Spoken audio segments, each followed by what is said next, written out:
Hi folks, John here introducing the Com110 Compass DashCam. Today we'll be going through the initial setup and basic settings. The DashCam should always be connected to the 12-volt car charger that came with the camera. Using any other power source could damage the camera. While the DashCam does have a battery, the battery should only be used in an emergency. For example, if you're involved in an accident and want to record the scene. To start the camera, simply plug the car charger into the live accessory port on your vehicle and plug the USB connector to the USB port on the DashCam. As soon as the DashCam begins receiving power, it will automatically turn on and begin recording.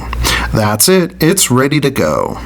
To change the date and time of the DashCam, press the OK button on the right side of the camera to stop it from recording. Then press the menu button on the left-hand side of the screen. This first menu is for video settings. Press the menu button a second time to go into the general setup mode. Press the up and down buttons to scroll down until the date input option is highlighted. Then press the OK button.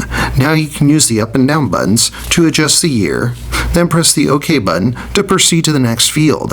In the same way, set the month, the day, the hour, and the minute. Please remember the DashCam uses a 24-hour clock, so 3 p.m. would be represented as 15 in the hour field.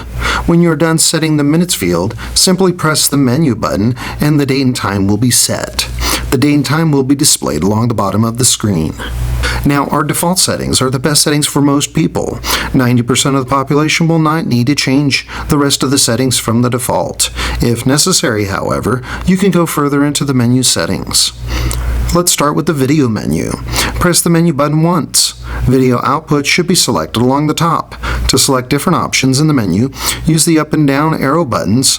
When the option that you want to change is highlighted, press the OK button. The first setting in the menu is to change the resolution of the camera. This option changes the quality of the video recordings, with the default of 1080p being the highest and VGA being the lowest. The next setting is timestamp. Press the down button to highlight it, then the OK button to select it. This setting toggles whether or not the date and time will be added to the recorded videos. The default is on. The next setting is motion detection. Press the down button to highlight it, then the OK button to select it. Turning this setting on will cause the DashCam to only record when there is motion in front of the lens, and puts the camera in sleep mode when there is not. It is only useful if the car is parked and still receiving power from the 12-volt car charger. Just a word of warning, this setting should not be used while driving, as it will cause the camera not to seamlessly record continuously while driving. The next setting is video time. Press the down button to highlight it, then the OK button to select it. The options for this setting are off, 1 minute, 3 minutes, and 5 minutes. The DashCam will record in these segments of the duration and will loop record over the oldest clip when the memory card is full. If this setting is set to off, the DashCam will not loop record and will simply stop recording when the memory card is full. We suggest leaving it at the default of 3 minutes. The last setting in this menu is voice record. Press the down button to highlight it, then the OK button to select it. The options for this setting are simply on or off. Turning this setting off will cause the DashCam to record with no audio. This will be indicated by an icon on the top of the screen. Now let's go over the general setup menu. Pressing the menu button when in the video settings will switch it to the setup menu, or from the home screen you can press the menu button twice. Setup should now be selected along the top.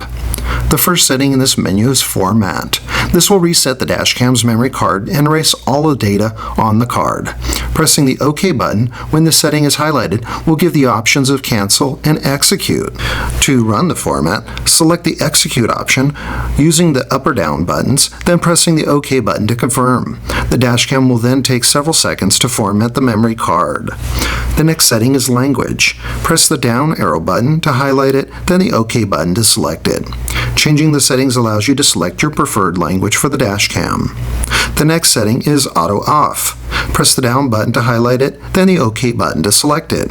The options in this setting are off, 1 minute, 3 minutes, and 5 minutes. Changing this setting to anything other than the default of off will cause the dashcam to automatically turn off after a set period of time, potentially disrupting normal operation of the camera. We suggest leaving it alone. The next setting is System Reset. Press the down button to highlight it, then the OK button to select it. The options in this settings are Cancel and Execute. Selecting Execute will change all of the settings on the dashcam back to the factory defaults. If the dashcam is acting up, this is a good place to start. The next setting is Light Frequency. Press the down button to highlight it, then the OK button to select it. Light frequency is the hertz value of your lighting fixtures. The settings reduce flicker of traffic lights. Select the default of 60 Hz for North America or change to 50 Hz for Europe. The next setting is Date Input. We've already gone over this one. The next setting is USB. Press the down button to highlight it, then the OK button to select it. This setting changes what the dashcam will do when connected via a USB to a computer. The default disk drive will make the dashcam video clips available to the computer, just like if you plugged in a USB flash drive. Changing this setting to PC Cam will allow the dashcam to act as a webcam when connected to a computer. The last setting in this menu is Version. This displays the version of the software running on the dashcam. There is no option in this setting, and this is only there for diagnostic purposes. Thank you for watching.